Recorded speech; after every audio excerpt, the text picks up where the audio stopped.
Kembali lagi di channel cerita mistis seram. Hubungan aneh antara asrama dan lahan pemakaman di belakangnya perlahan terkuak. Ada sejarah kelam yang terkubur di sana. Tanpa disadari, kedatangan Mbak Asti ini sudah ditunggu oleh sosok makhluk. Dia seperti hendak menyampaikan sebuah pesan. Sehari sebelum penutupan acara manajemen training, Mbak Asti mendapatkan pengalaman yang aneh. Semua sayur dan buah yang dibelinya untuk keperluan para peserta mendadak jadi busuk. Semua dibeli dalam keadaan segar dan setelah dibersihkan dimasukkan ke dalam chiller. Bukan itu saja, malam sebelumnya sepulangnya Mbak Asti dari membeli keperluan pribadi, dia terlihat banyak kucing hitam berkeliaran di dekat gedung A. Sebenarnya dia sudah khawatir akan terjadi sesuatu, tapi tidak tahu apa yang harus diperbuat oleh Mbak Asti. Mau lapor kejadian ini juga takut dibilang mengada-ngada. Yang tidak kalah menyeramkan adalah pengalaman yang menimpa teman satu kamar Mbak Asti. Konon saat Mbak Asti keluar malam itu, dia mendengar banyak suara orang menangis dari arah lahan pemakaman di belakang asrama. Suara itu juga didengar oleh teman seasrama yang lainnya. Ketika ada yang memberanikan diri melihat ke arah pemakaman, ternyata tidak ada apa-apa. Dan teror suara perempuan menangis di malam hari itu berlangsung pada jam-jam tertentu selama acara pelatihan berlangsung. Bukan hanya tangisan perempuan saja, tapi terdengar juga tangisan bayi. Tak ada yang tahu penyebab semua itu terjadi. Peristiwa ini baru sekali mereka alami setelah sekian lama bekerja di asrama. Hanya Mbak Asti yang merasakan ada sesuatu yang tidak semestinya dilakukan di tempat ini, tapi dia tidak tahu siapa.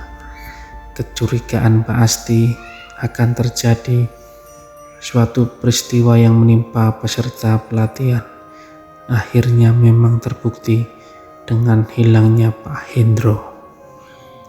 Beruntung bagi Mbak Asti, selama dia di rumah Om Unggul sering mendapat pitutur atas kelebihan yang dimilikinya. Om Unggul yang sejak mudanya sudah menjalani kehidupan spiritual sebenarnya agak khawatir dengan bakat yang dimiliki oleh Mbak Asti. Itulah makanya beliau selalu memberikan wejangan supaya Mbak Asti tidak takut dan yang terpenting tidak salah arah. Kalau nggak hati-hati, kamu bisa jadi dukun, kata Om Unggul suatu hari. Dari keterangan yang diperoleh melalui istrinya saat datang ke tempat Mbak Asti bekerja pada malam ketika setelah Pak Hendro berangkat ke Jakarta, dia sempat bermimpi buruk. Tapi dia tidak mau mengaitkan mimpinya dengan menghilangkannya Pak Hendro sehari setelahnya. Dalam mimpinya, dia bergulat dengan seorang perempuan seperti sedang memperebutkan Pak Hendro. Hingga suatu ketika dia berhasil membunuh perempuan itu dengan menusukkan pisau tepat di jantungnya. Saya masih ingat betul karena mimpi itu begitu nyata. Dia berambut panjang dan memakai baju merah. Begitu ada orang yang punya niat tidak baik. Begitu kata Om Unggul setelah mendapat cerita dari Mbak Asti tentang peristiwa yang terjadi di tempat bekerjanya. Mbak Asti bercerita kepada Om Unggul karena dia merasa ikut bertanggung jawab secara moral atas peristiwa itu. Apalagi ketika istri Pak Hendro datang ke asrama, dia merasa kasihan kepadanya. Bukan hanya itu, Mbak Asti juga menceritakan beberapa peristiwa yang terjadi selama dia bertempat di asrama itu. Sebelumnya, dia sempat berdebat alot dengan kepala asrama karena dia tidak mau peristiwa hilangnya Pak Hendro tersebar kemana-mana. Tapi akhirnya kepala asrama itu menyerah karena dia tidak tahu bagaimana mencari solusi atas kasus tersebut. Om Unggul agak terkejut ketika mengetahui bahwa bangunan itu didirikan di atas lahan pemakaman. Setahu beliau itu adalah pemakaman tua yang di dalamnya banyak dihuni oleh orang-orang yang memiliki karomah tertentu. Hal itu terungkap saat Om Unggul menyempatkan diri untuk menyambangi asrama Mbak Asti beberapa hari setelah mendapatkan cerita darinya. Di sana beliau sempat bertemu dengan sesepuh desa tempat berdirinya asrama itu. Pak Jauhari namanya, kata Mbak Asti. Menurut penuturan sepupuh desa, selain bekas lahan pemakaman, di sana juga tumbuh pohon beringin di mana tidak ada orang yang berani menebangnya. Alasannya karena pohon beringin itu banyak dihuni oleh makhluk gaib. Mitos tentang sesosok kuntilanak yang menghuninya sudah tersebar luas. Padahal di lahan pemakaman itu juga bersemayam beberapa ajengan yang sangat dihormati oleh masyarakat desa ini. Mereka adalah orang-orang saleh yang ikut mendirikan kampung dan menyebarkan agama di sini.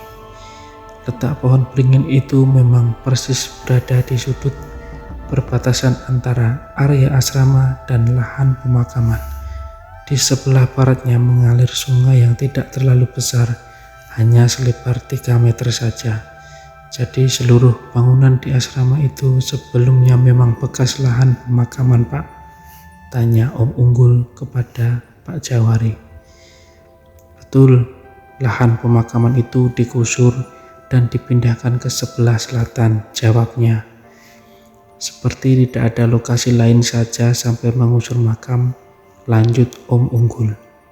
Panjang kalau mau diceritakan penyebabnya, banyak cerita sedih dan menyeramkan saat pemindahan kerangka dari sana, kata Pak Jauhari. Setelah beberapa saat berbincang dengan sesepuh desa, Om Unggul lalu menyampaikan maksud dan tujuannya dalam ke tempat beliau.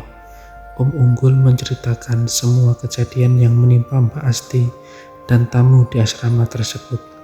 Beliau menanyakan pernah ada kejadian apa di desa tersebut yang terkait dengan peristiwa di asrama.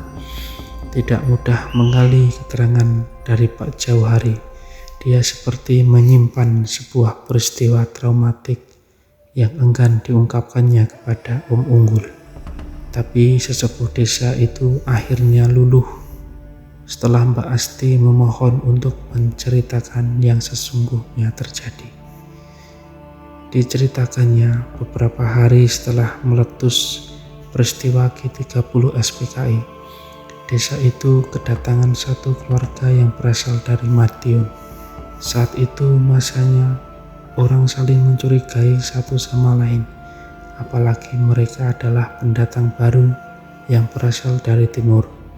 Dulu Jawa Tengah dan Jawa Timur ditenggarai sebagai basis dari organisasi terlarang itu. Kecurigaan masyarakat terbantah ketika melihat keluarga itu aktif pergi ke musola kampung sini, terutama ketika tiba waktu sholat berjamaah. Mereka akhirnya diterima dengan baik di sini. Beberapa bulan berselang, anak perempuannya Wiwin bahkan menikah dengan pemuda warga desa ini. Sampai suatu hari, kepala desa menerima kedatangan tamu. Dia mengaku sebagai seorang intel dari Kodam berpangkat mayor. Dia sedang memburu seorang yang katanya terkait dengan organisasi terlarang yang dicurigai bersembunyi di desa ini. Sebagai informasi, pada waktu itu, jangankan menanyakan surat tugas, didatangi aparat saja orang bisa panas dingin. Pemerintah saat itu akan dengan mudah bisa menyeret seseorang ke penjara dengan pasal-pasal yang dibuat-buat. Mungkin seperti pasal-pasal dalam UU ITE hari ini. Beberapa hari setelah kedatangan tamu yang mengaku intel Kodam itu, segerombol orang datang ke desa kami menggunakan mobil. Mereka langsung nyatroni rumah penduduk baru itu. Malam itu terjadilah pembantian yang mengerikan terhadap satu keluarga. Semuanya dihabisi, termasuk anak Wiwin yang masih bayi.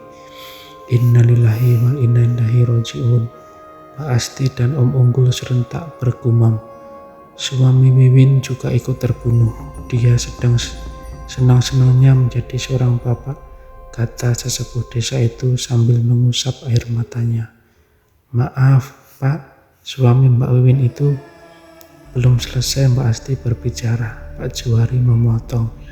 Dia anak saya, namanya Tresno.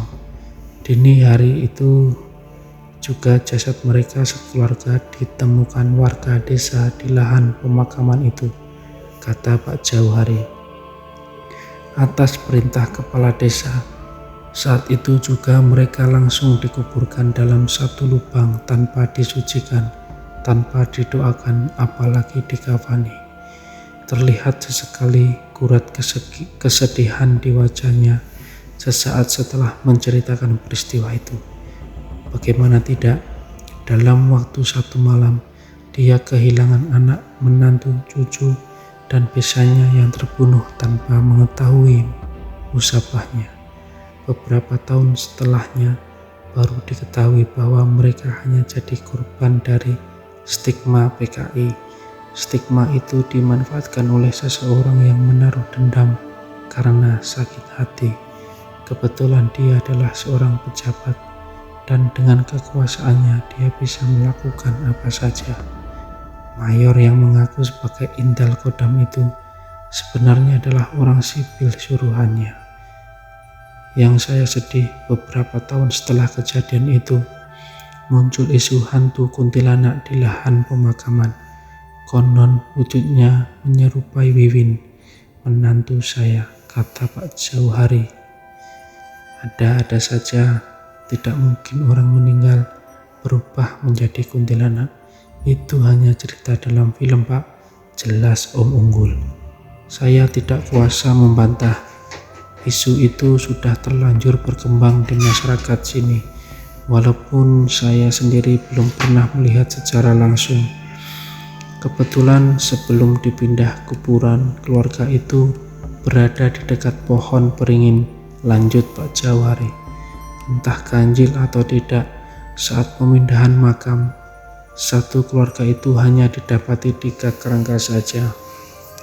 Sementara kerangka anak kecil dan ibunya, Wiwin tidak ditemukan di sana.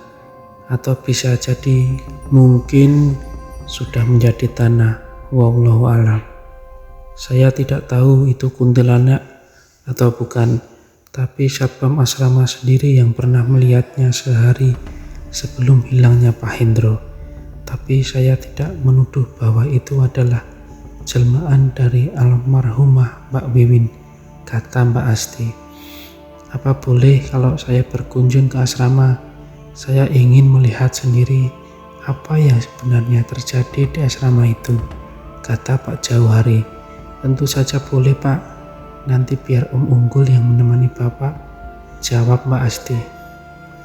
Hari sudah sore ketika Om Unggul dan Mbak Asti akhirnya berpamitan kepada Pak Johari. Sebelumnya mereka sepakat akan bertemu lagi keesokan harinya di asrama karena kebetulan sedang tidak ada kegiatan di sana. Om Unggul pulang ke kediaman ke rumahnya di Jelandak, sedangkan Mbak Asti kembali ke asrama. Tanpa disadari, kedatangan Mbak Asti di asrama sudah ditunggu oleh sosok makhluk. Dia seperti hendak menyampaikan pesan. Siapakah dia? Tunggu cerita berikutnya, bagian 3. Jangan lupa dukung channel kami dengan like, share, komen, dan subscribe. Sampai jumpa di cerita mistis selanjutnya. Seram.